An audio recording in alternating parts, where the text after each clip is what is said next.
Hello and welcome to Schlyde into Sports live on 103.1 FM on WVLP Radio.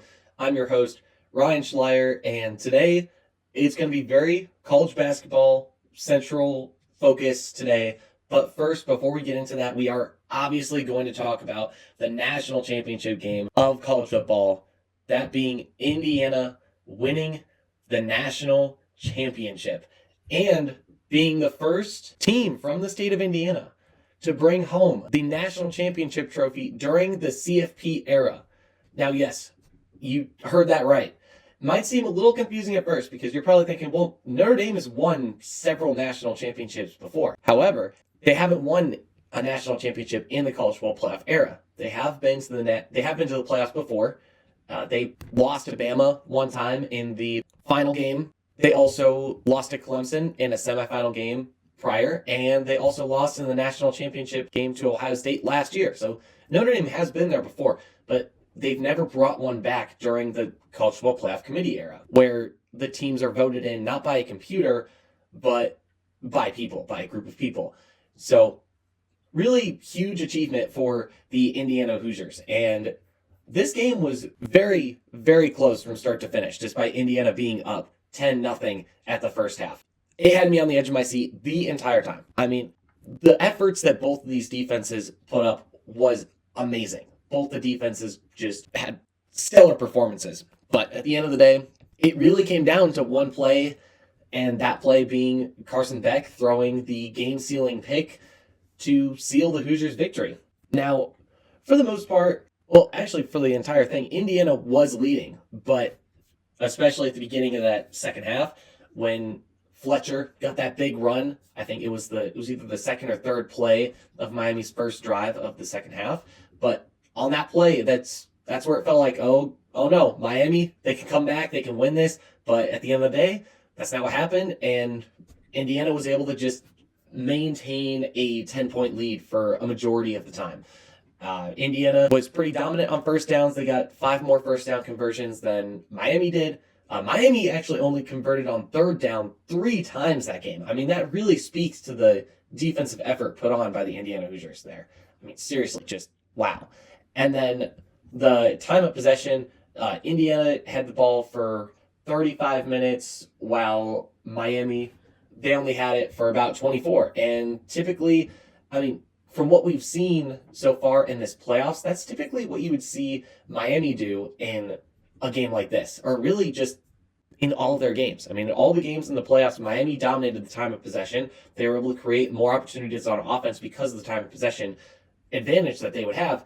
And, against a team like Ole Miss that's very explosive, that's how they were able to kind of, shut them down. But against this Indiana team, that just didn't happen. And Miami also allowed Indiana to convert on 2 fourth downs, and one of those fourth downs being the Fernando Mendoza rushing touchdown that will go down in history, and I'm sure everyone in the state of Indiana will probably have a poster of it somewhere in their house or apartment or wherever they're staying. Maybe even on the wallpaper of their phone or on their phone case, but either way, it's going to be everywhere in the state of Indiana for a very, very long time.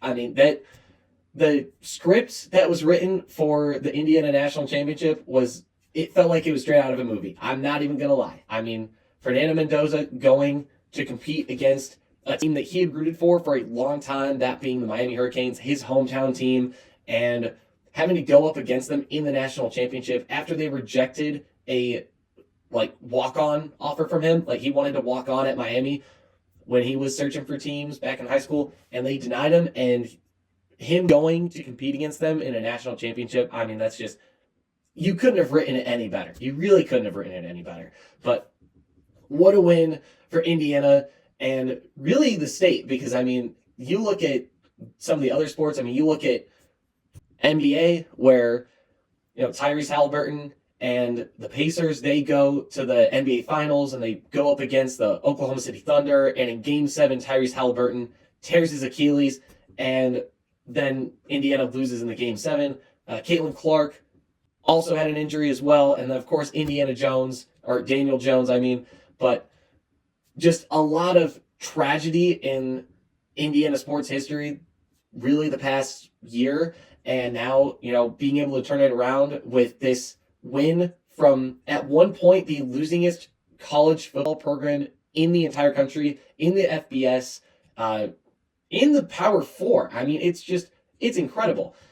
Just turning the program around like this in 2 years is nuts. I mean, what a job by Kurt Cignetti and the Indiana Hoosiers and Fernando Mendoza, Pat Coogan, all those guys. Like, just, you guys are going to be legends in the state of Indiana for a very, very, very long time. A very, very long time. I'm not even exaggerating when I say that either, because everyone that I've talked to about the national championship game, like within the state, just talks about how that game, the run, going undefeated 16-0, like it's unprecedented. It's something that I don't think really anybody thought was going to happen, but boy, are we glad it happened. It was amazing. So thank you guys for that and that special experience. All right, so moving into college basketball really fast, or at least to preview some of these games, or not preview, analyze some of these games, just some of the outcomes. It's been pretty up and down for college basketball, and I mean, I more say that because, teams are finding their rhythms at different times, and, injuries happen, and you start to see the effect of that during the middle part of in-conference play. I mean, it is really hard to compete within your own conference. And I mean, you look at the Big Ten, and especially with how much they have to travel. UCLA's coach Mick Cronin complains about this all the time. He's been complaining about it ever since UCLA has joined the Big Ten. But the travel that they have to do is absolutely nuts. I mean, you look at Oregon and USC in college football, and people talk about how they're two of the most traveled teams in college football.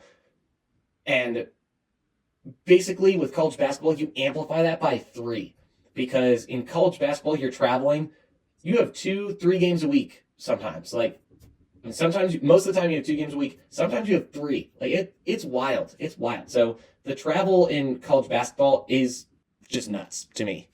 It's just unfathomable. But first game from last week that happened, we had Arizona State versus Houston, and that was a slugfest. Houston just drops the hammer on them. I mean, it was no contest there. Not really surprised. Houston is one of the teams that is in the running to win the national championship. Some people's favorites right now.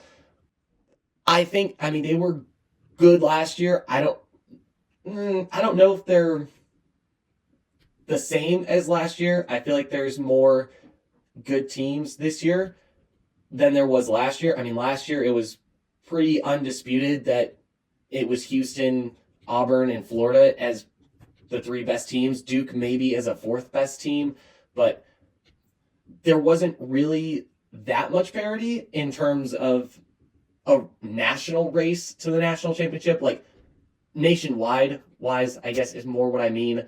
Like, there wasn't really a strong team in the ACC besides Duke. Even the Big Ten, the Big Ten just kind of beat up on each other, and the only, I guess, good team really was Purdue and Michigan. I mean, there was a lot of Big Ten teams that made it pretty far into the tournament, but they weren't really national championship contenders. And then the SEC had 15 teams in the tournament, which is the most that any conference has ever put into the tournament. And they had 2 teams that were national championship contenders.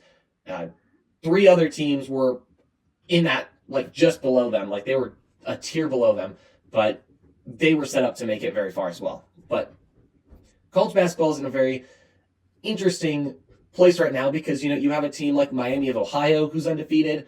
They're 20-0, 21-0 right now. They've been having a couple pretty close games. They had a close game on Tuesday against Kent State. They won 107-101, but that was in overtime. They had to take Kent State into overtime, but Miami was pretty dominant in that overtime and put up 15 points to Kent State's 9. But in the second half of that game, they allowed Kent State to score 58 points. I mean, that is crazy. I mean, Miami of Ohio was up a solid 14 points at the first half, and then they let Kent State come right back. So just not ideal for Miami, Ohio, obviously, but you know what? They're 20-0, and they go up against UMass on Tuesday, and that should be a win for them. But I mean, there's a lot of, I guess, conspiracy is the only word I can really think of for this.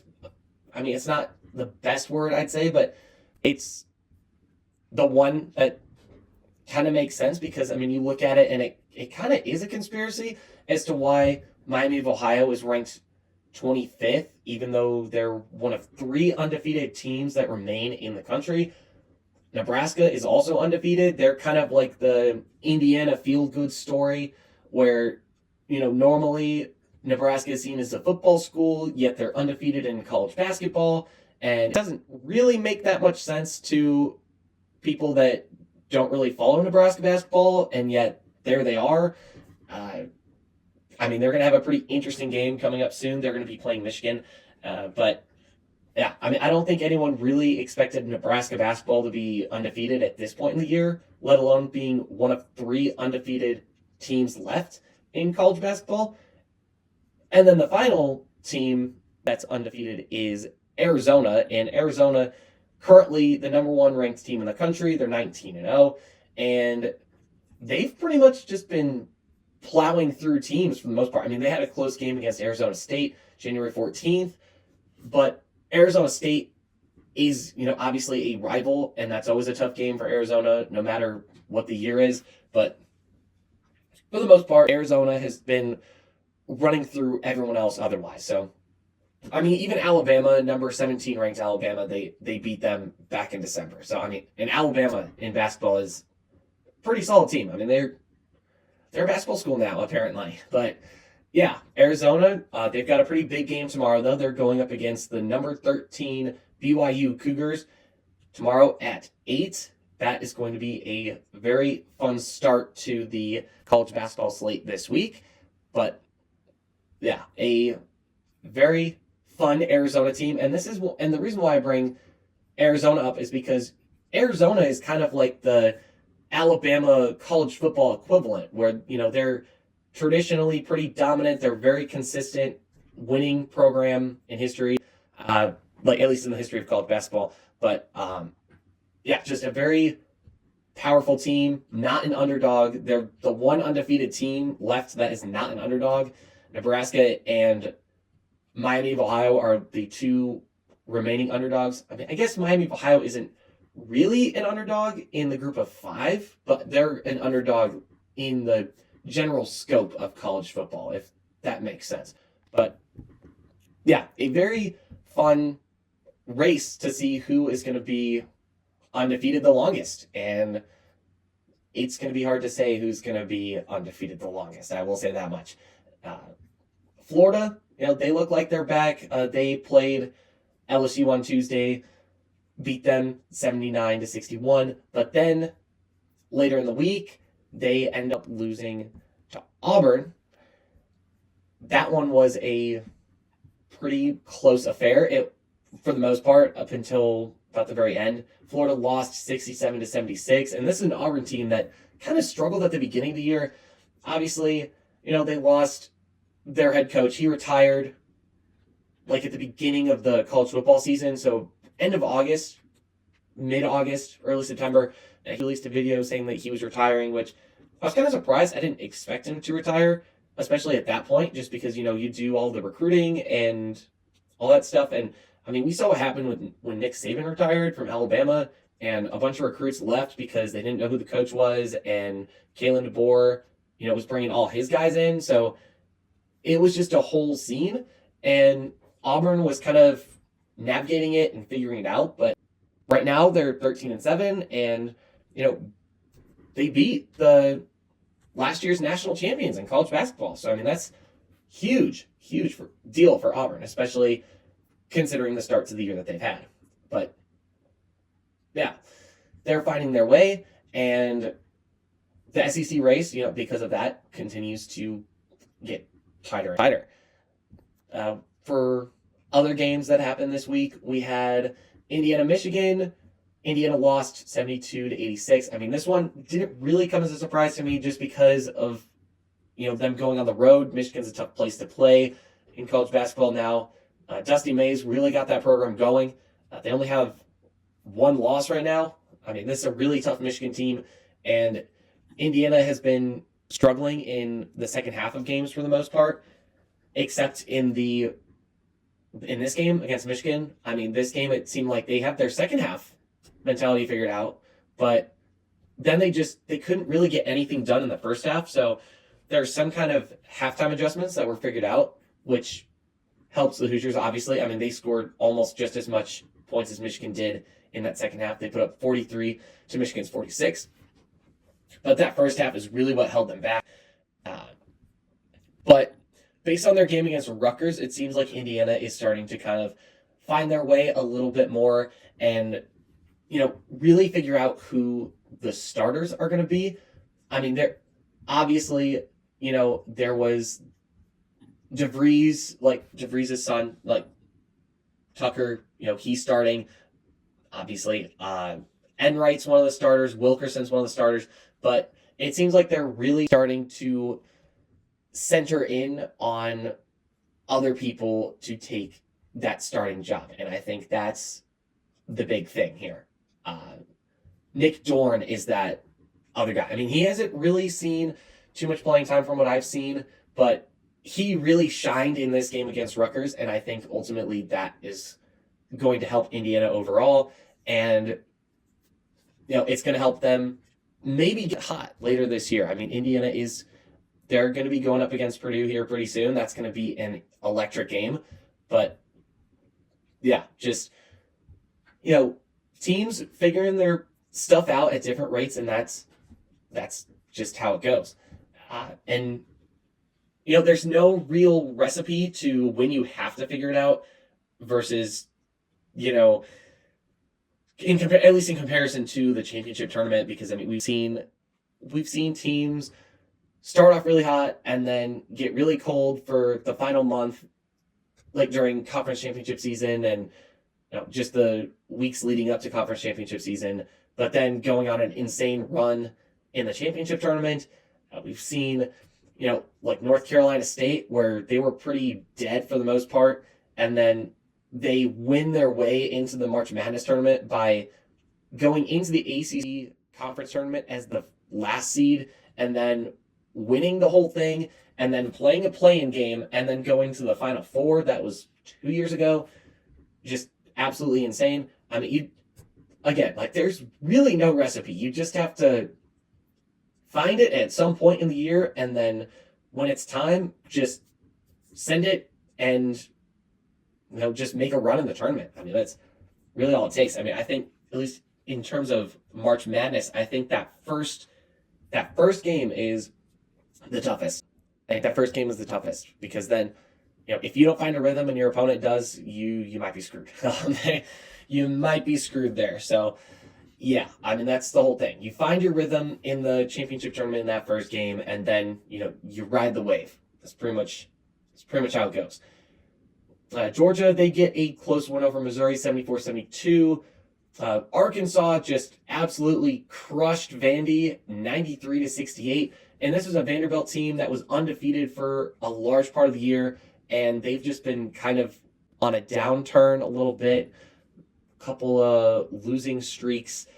They lose to Arkansas. They lost to Florida the game before. They lost to Texas the game before that. They were on a 3-game losing streak before beating Mississippi State on Saturday.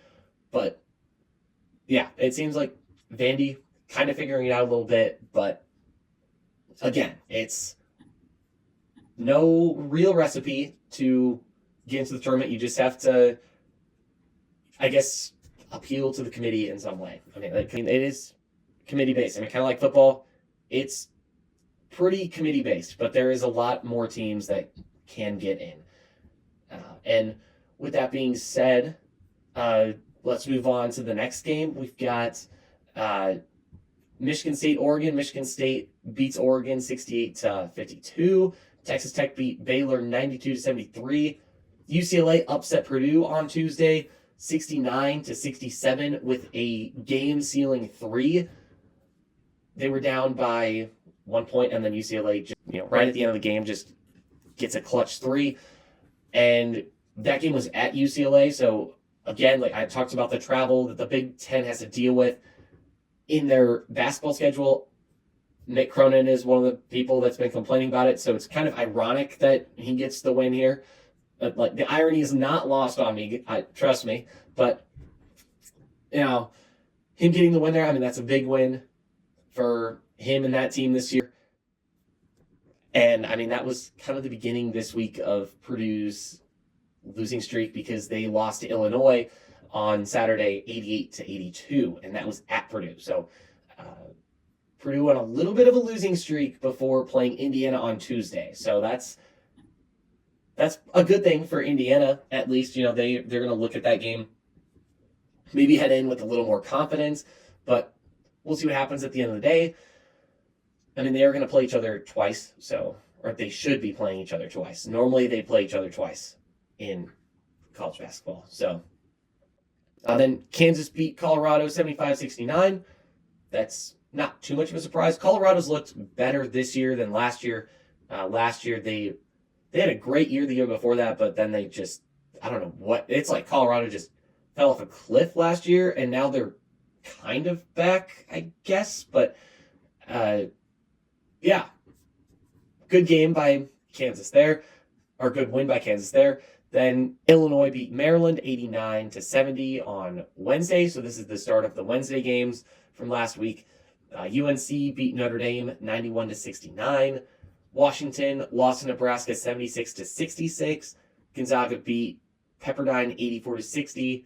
Arizona beat Cincinnati 77-51. And this one I was kind of surprised just because of how close Cincinnati kept Louisville not too long ago. But Cincinnati's kind of fallen off a bit. Really, at least ever since they got into Big 12 play. Just not really great for Cincinnati. They did beat Iowa State on Saturday the 17th. But again, just not the best. They also lost to UCF on January 11th. They lost to West Virginia January 6th. They lost to Houston January 3rd. They lost to Clemson December 21st. They lost to Georgia December 13th. They lost to Xavier December 5th. Losing to teams that you would maybe expect them to beat, but especially the way they played Louisville, because I think they played Louisville back in November. But yeah, just not really the performance that you would expect Cincinnati to have after, what they were doing with Louisville in November. So yeah, not great stuff from Cincinnati, but again, like I said, there's no set recipe to get into the tournament besides, appealing to the committee, being ranked at the right time, and having some kind of key wins power, or I think it's quad one wins. So Cincinnati just, they just need to get some big wins. Iowa State, that's a big one. That's a big one for Cincinnati. So they at least have that on their resume. They just need to win the majority of their games. Then after that, we moved to Friday, so there was no basketball on Thursday. But on Friday, there was a couple games. There was St. Louis versus St. Bonaventure. They won 97-62. And St. Louis, ironically, they are also a, group of five school, but they're ranked above Miami, Ohio, and Miami, Ohio has a better record than St. Louis, so I'm a little confused there, but yeah, go St. Louis, I guess. And then Michigan beat Ohio State 74-62. This Ohio State team looks a lot better than what they've looked like in years prior. I feel like Ohio State, at least in basketball, had been largely fraudulent really the past 3 years, but this year they actually look like they look a lot more decent this year than they did last year. They're 13-6 right now. It's not too bad of a record for them, but especially considering that they've made it in with a way worse record into the March Madness tournament. Ohio State, they beat UCLA last week on January 17th, 86-74. They also beat Oregon 72-62. Which, I mean, that was pretty huge. They played a very close game against North Carolina. They lost, but 71-70. Again, very close. They had a close game with Illinois, 88-80. And they lost. Close game to Pittsburgh, 66-67. Another one that they lost. So this Ohio State team, they struggle for the most part when they play close games, but they can play in high-scoring affairs, and they just need to win those close games. I think once they start winning those close games, then that should put them over the edge. They are going to be playing Michigan again later this year on February 8th, and it's going to be at Columbus. So I think maybe Ohio State could, tie the series with Michigan 1-1, perhaps. But I think another game that Ohio State is going to have marked on their schedule is the Virginia game, February 14th. That's going to be a big one for them. Virginia currently, like I said, they're also ranked 14th, so it's kind of funny that they're playing on the 14th. Obviously, Virginia probably won't be ranked 14th by the 14th, but you never know. But that would be that would be pretty cool, I guess. But yeah, and that's, again, we're getting close to the end of the season already with college basketball, which is kind of insane to me. Then we move on to the Saturday slate games. Some of them I've already talked about a little bit, like the Vanderbilt Mississippi State game. But then there's, we've got Duke Wake Forest. That was a slugfest, or not really slugfest, but it was more of a crushing, just killing of an opponent. Duke won 90-69. Nebraska beat Minnesota 76-57. Minnesota has been proving to be a pretty decent team this year. UNC upset Virginia 85-80, which again is why I said that Virginia probably will not be ranked 14th by the time they play Ohio State later this year. Then Clemson beat Georgia Tech 77-63. Michigan State, they just absolutely killed Maryland. I mean, the score is nuts. I'm just looking at it right now, and I still cannot believe that this was the score of this game. But Michigan State beat Maryland 91-48. It was a just killing, demolishing, however you want to put it. It was, I guess, as some people would say, BTA is one of the things that people would probably say this was. I'm not even sure that describes it. It just was that brutal. Michigan State just killed them. That's the simplest way to describe it, but it was definitely not. It's definitely not the correct way. I don't know if there is a correct way to describe the brutality of what Michigan State did to Maryland on Saturday. UConn, they beat Villanova 75-67. Villanova, they were able to take UConn to overtime, but they just weren't able to finish there. But I think it's a pretty good statement from Villanova despite losing. I think after, previous head coach left, won 2 national championships with that school, Villanova. Coach Wright, I mean, people thought that Villanova was going to be dead and gone for a couple years. They were bottom feeders, but it seems like Villanova is climbing the ladder of the Big East, and they're making themselves known again. We've got Texas I think they're back in basketball. They beat number 21 ranked Georgia 87-67. 6-7. Another big win for Texas, who's currently 12-8. They've had some streaks where, they've lost. Like before beating that Georgia team, they had a 2-game losing streak. They lost to Texas A&M 74-70, January 17th. And then they lost to Kentucky 85-80 on Wednesday.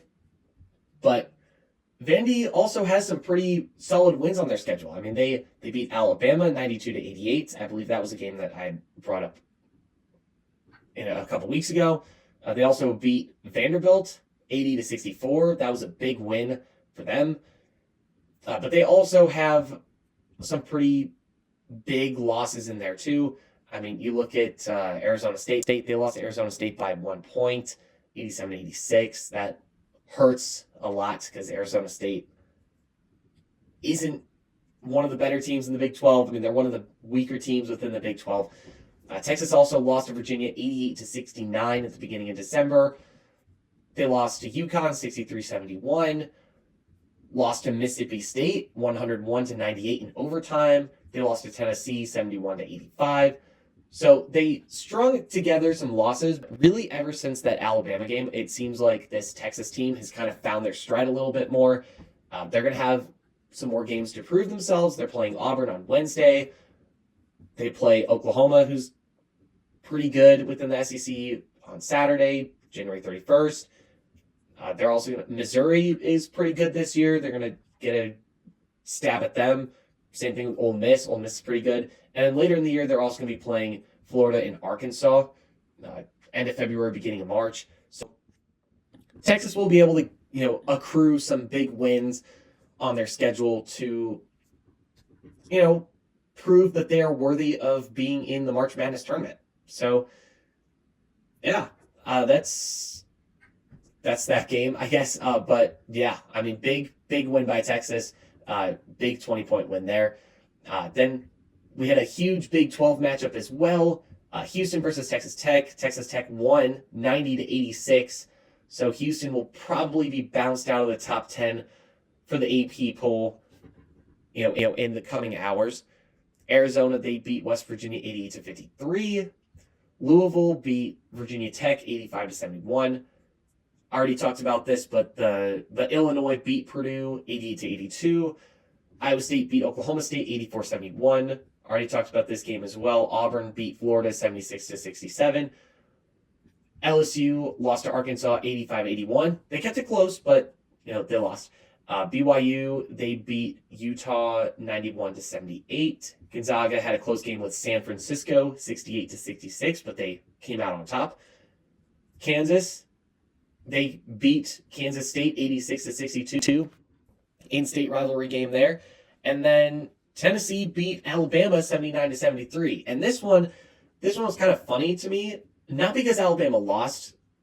Like, I didn't really have any stakes in this game as to who won or lost, but I just thought it was funny just simply because the first G Leaguer subbed in for Alabama. Like, he came off their bench and he played in this game, and I remember seeing all the reactions online before the game was over. People like, oh, Alabama's gonna go and win, blah, blah, blah. And then Tennessee, they end up winning the game 79-73, and the media team from Tennessee has been trolling this G Leaguer, Alabama, and the team that the G Leaguer left. Like, they want to play them. Like, that's the level of trolling that the Tennessee media team has gone to, which I just found hilarious. But yeah, that's all the big ranked games that happened over the past week. But that being said, before we preview these next college basketball games, I have a message from our sponsor. This broadcast is brought to you by Authentic Impact, a Northwest Indiana executive coaching practice working with family businesses to ensure their legacy. When you started your business, you made a promise to do things differently, better than anyone else. Over time, as the business grows, that promise can get diluted or even lost. Penny Schlyde at Authentic Impact helps family business owners reignite that promise, weaving it into team engagement, performance, and hiring so your passion becomes the heartbeat of your company again. Learn more at authentic-impact-coaching.com. Okay, so like I said a little bit earlier in this broadcast, we're going to have a pretty electric start to college basketball to start off the, I guess I'm not even sure what number week this is for college basketball, but it's very high number week. We're probably somewhere in we got to be in week 21 or 22. It's one of those two numbers. But week 21 or 22, we start off today with Louisville versus Duke. They already played earlier this year. That's going to be today at 6 p.m., which that game is going to be a really, really fun game to watch. I mean, it got absolutely heated the last time they played earlier this year. And wow, I mean, it was not one that you wanted to miss. I mean, Louisville was just super physical in that first half against Duke, just absolutely imposed their dominance. Duke was able to keep it close though, but watching the game, it really felt like Louisville was dominating Duke, and it really didn't seem like Duke was going to be able to come back.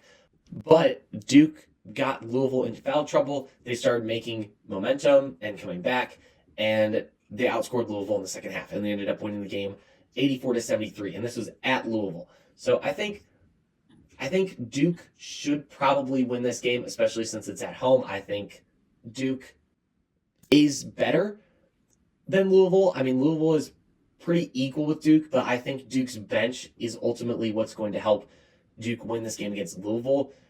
Kind of like what happened last time they played, where Louisville got into foul trouble and they just didn't really have enough people on the bench that they could rely on to, score points and, execute where they needed execution. So I think Duke is going to win their rematch against Louisville. They're a possible in-conference. I mean, they are just in-conference rivals, but more what I mean is that they're rivals in contention for the ACC title. I mean, I think these are two teams that are very much in contention for the ACC title. Duke for sure. Louisville is borderline contender, I'd say, but they're right there. They're like right on that line. Then, of course, there's Arizona BYU. Talked about that a little bit. I mean, it's hard to say that Arizona's going to lose this game because, again, they're undefeated. They've been dominant. They are playing at BYU, though, which makes me a little bit nervous for them. But ultimately, I think Arizona is going to have the more depth going into this game. I think Arizona's got a lot of young talent that will push them over the edge. And BYU, they're good, but I just think Arizona right now, they're playing at a very high level, and it's hard to say no to a team that's playing at a very high level. So I think Arizona is going to win this one, and I think it'll be a very close game. I think it'll probably be a 7-point game, and maybe I'm thinking of the number 7 just because my mind has been geared so heavily towards college football the past month. So that's probably why the number 7 came in my head, but I think it'll be around 7 points. I think it'll be a probably 6, 7, 8-point game, but I like Arizona in this matchup. And then we've got Michigan State versus Rutgers. I think Michigan State's going to win this one pretty easily. I mean, especially after what they did to Maryland. I mean, this Michigan State team is playing with a rage that I just am scared of. I'm not going to lie. It is very scary to watch them play because of how fast and physical they are. But, I mean, Rutgers, they've recruited some guys, but, they couldn't hold up against Indiana, and Indiana is not as physically imposing as this Michigan State team, so I think Rutgers is going to have a very tough day on Tuesday at 5:30 p.m. So, give me Michigan State in that matchup. I think probably one of the games of the day, at least in terms of rank-wise for Tuesday, is Michigan versus Nebraska. Michigan, currently the highest ranked Big Ten team. The AP poll is probably going to come out with changes after this broadcast, and maybe that's going to change. Maybe Michigan's not going to be the highest ranked Big Ten team in the AP poll, by 2 or 3, 30, whenever the AP poll comes out today. But I think I kind of like Nebraska in this matchup. I think Michigan has kind of showed some holes. They did show a little bit of holes against Penn State. Penn State was able to force Michigan to turn the ball over a lot. Wisconsin exposed Michigan on January 10th. That was Michigan's first loss of the year, their only loss of the year. Washington even was able to keep it a close game. And Washington is one of the bottom feeders within the Big Ten. So I think even if Michigan keeps it close, I do like Nebraska here. I think Nebraska, they've just been super hot from outside the arc. And Michigan, they are the bigger and more physically imposing team. But kind of like Penn State, Nebraska is really good at forcing teams to to turn the ball over. And they make great adjustments at halftime. Like, whenever I've seen this Nebraska team play, I mean, they play like a good and decent first half, but then the second half, they just gradually get better and better and better.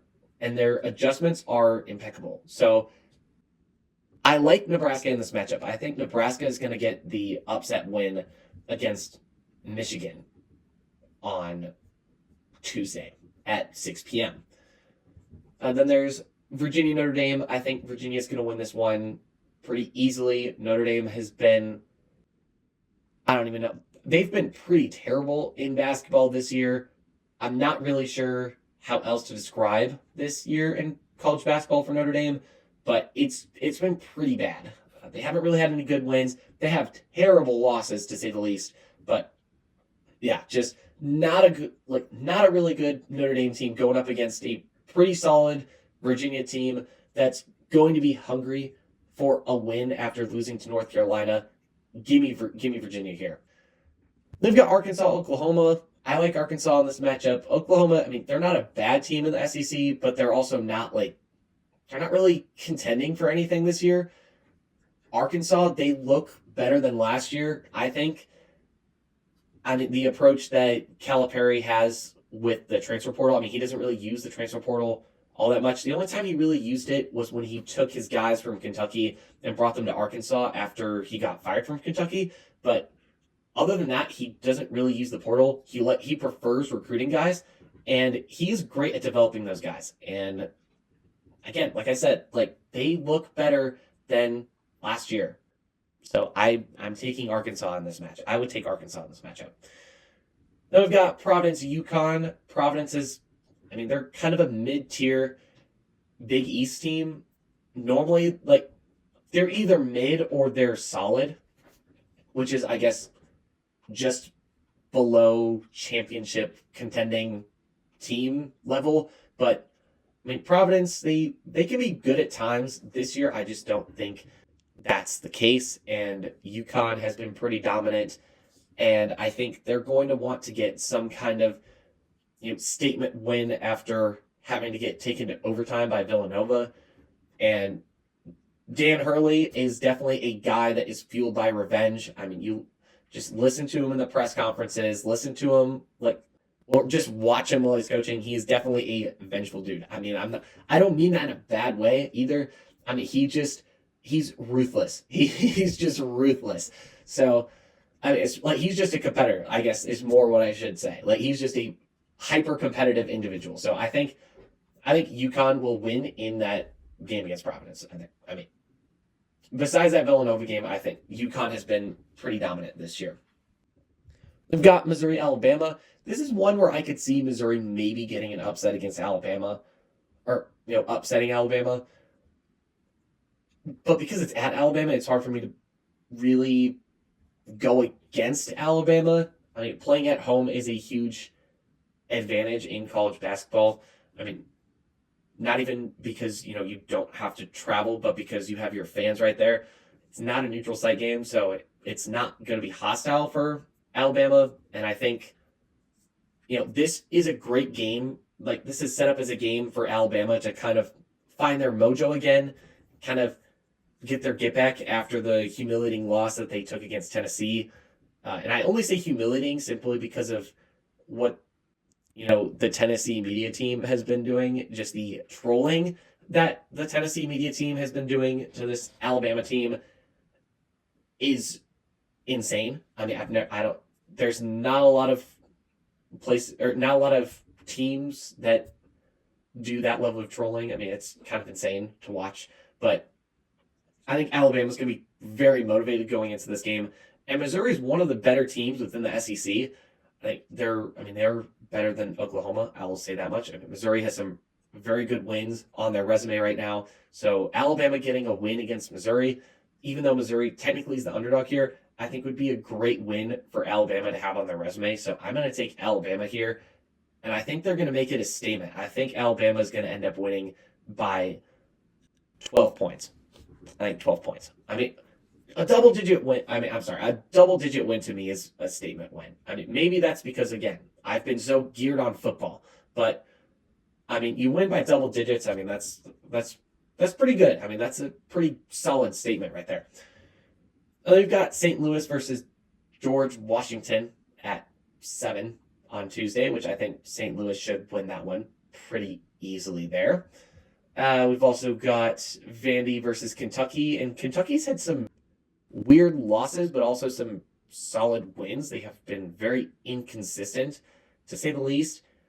They are traveling to Vandy, and I mean, the way Vandy has been playing, besides the Mississippi State game, I mean, maybe that Mississippi State game, they found their mojo a little bit more, but I mean, before that, they were on a 3-game losing streak, so it's hard for me to say that, oh, Vandy is going to, beat Kentucky at their own court. But, I mean, I think it'll be a close one, but I do like Kentucky, though, a little bit, just because this is around the time where Mark Pope's teams kind of find their rhythm, like right at the last week of January, first week of February. I think that's normally where his guys get it figured out. And there's been a lot of heavy criticism facing this Kentucky team, so I think they're going to be extra motivated to go in and get the win against Vandy, but I think it'll be very close. It could go to overtime, I think. I think this is a game that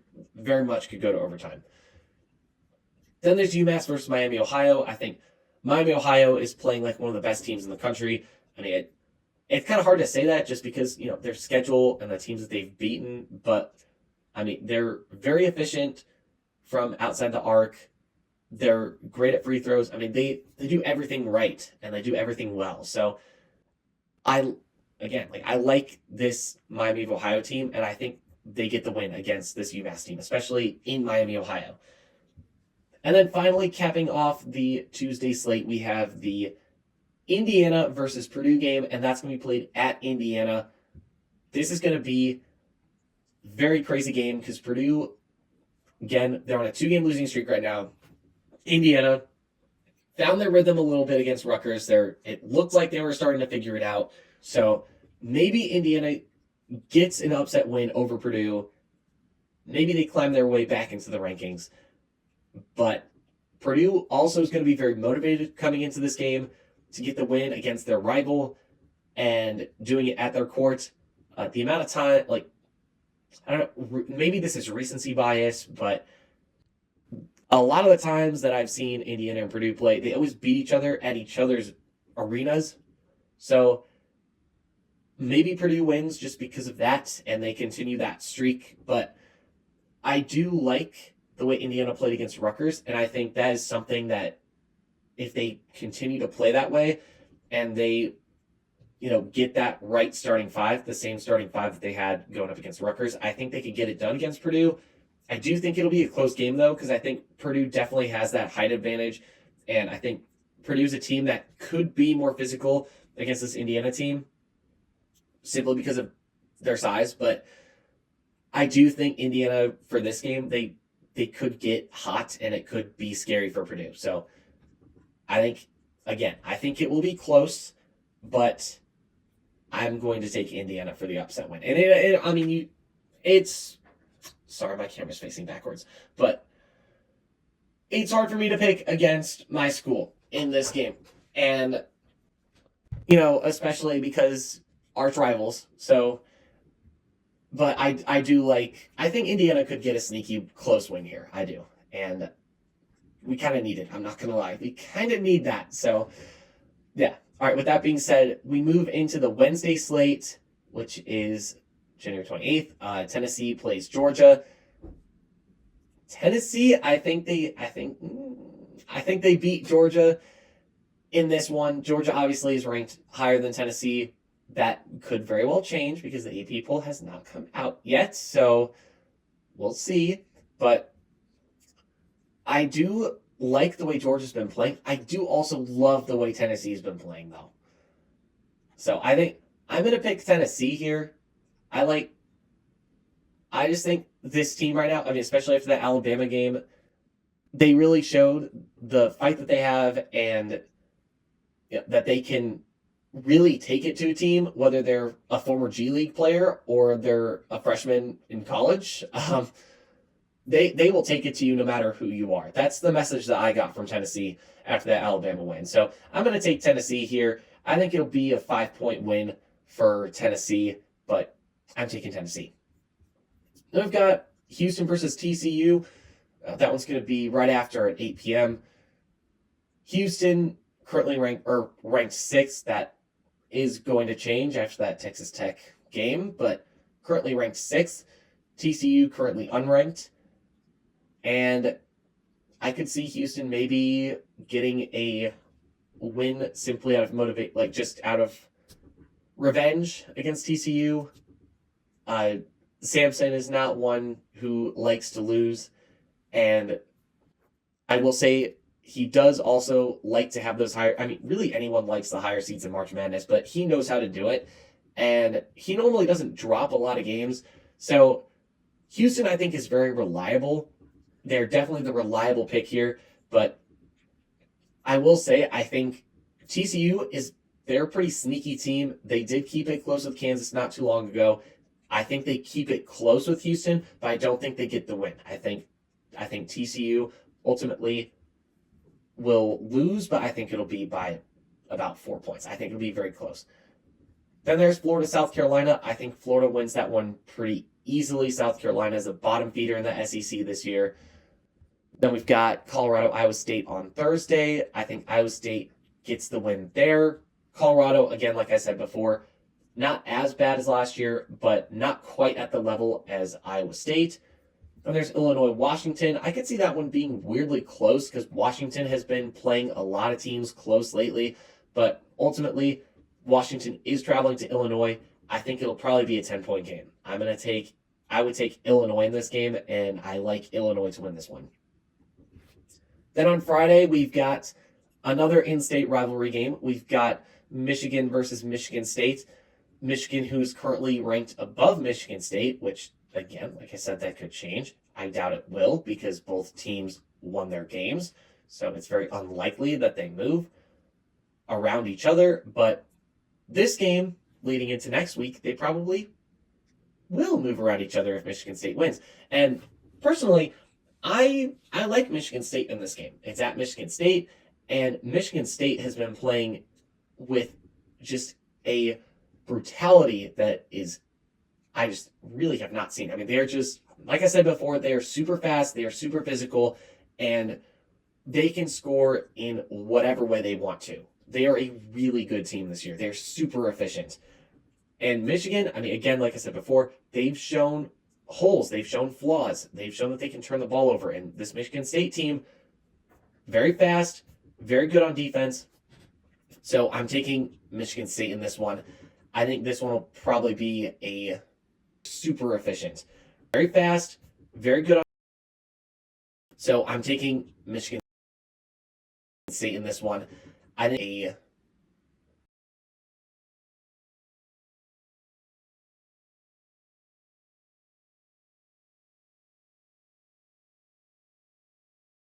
super efficient.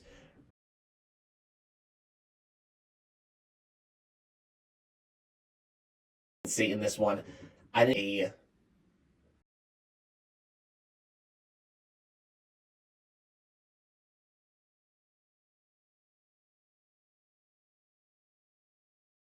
super efficient.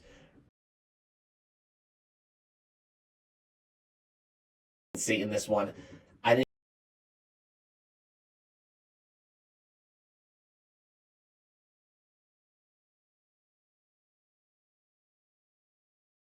super efficient.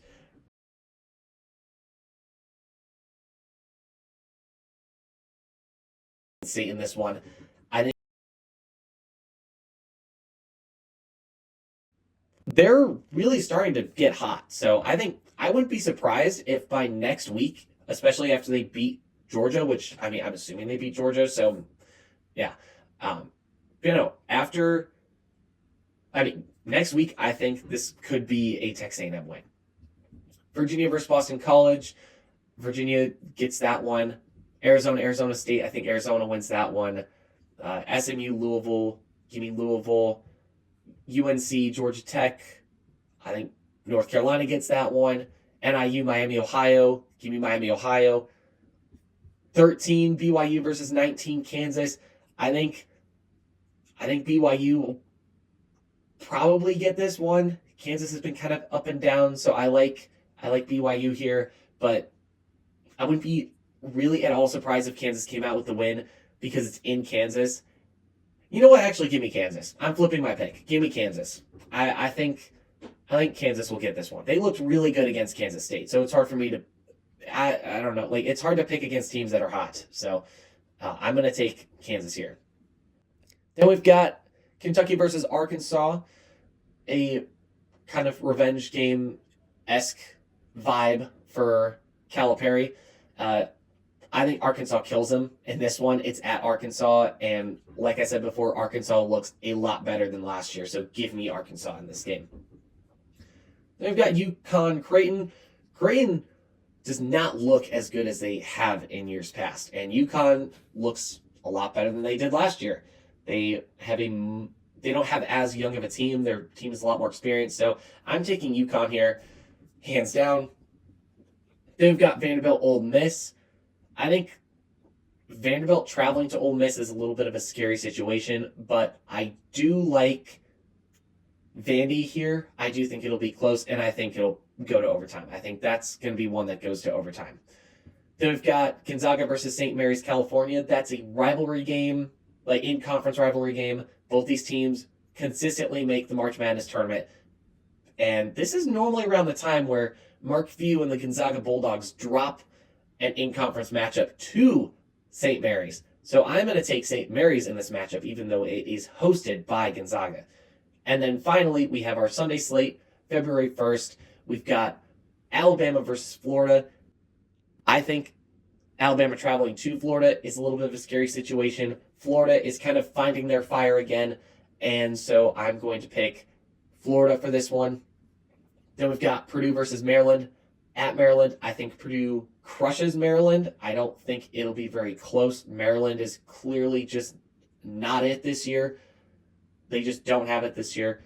So I'm taking Purdue. Then we've got Iowa State, Kansas State. Give me Iowa State. Really like this Iowa State team. And Kansas State, they're not bad, but they're not really contending for a Big 12 title. They're not contending for a national title. So I'm taking Iowa State. Then we've got Illinois versus Nebraska. And this might make some people mad, but I like Illinois here. And I know Nebraska is undefeated. They're the Indiana CFB equivalent story in college basketball at this point. But this Illinois team, the way they play Purdue, it's super hard to ignore. And I mean, Illinois is just, I mean, they're good. I mean, I think Illinois is one of the most underrated teams in the entire country. And they've got a really good freshman that nobody has really been talking about. And, we'll get into that next week for sure. And then our final game, that was our final game. So, with that being said, that's all we have time for today. Next week, timing is going to be a little bit different. So normally you guys see me on Monday around, the typical Monday from 6 to 7 in the morning.